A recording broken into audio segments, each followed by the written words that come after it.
तर नोटाबंदीनंतर देखील राज्यातले व्यवहार सुरळीत असल्याचा दावा मुख्यमंत्र्यांनी केलेला आहे। तसंच मराठा आरक्षणाबद्दल देखील सरकार सकारात्मक असल्याचं मुख्यमंत्र्यांनी म्हटलंय।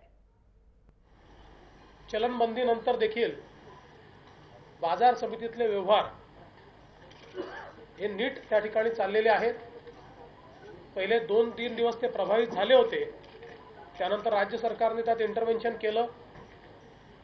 शेतकरी असतील, अडतीय असतील आणि बाजार समिती असेल यांनी बँकेच्या माध्यमातून व्यवस्था उभ्या केल्या आणि त्यामुळे सगळ्या बाजार समित्यांमध्ये सुरळीत व्यवहार हे चाललेले आहेत।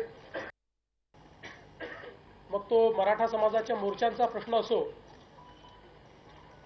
त्याही संदर्भात निश्चितपणे चर्चा होईल। सरकार आपली भूमिका ठेवेल आणि ज्या मागण्या आहेत त्यातल्या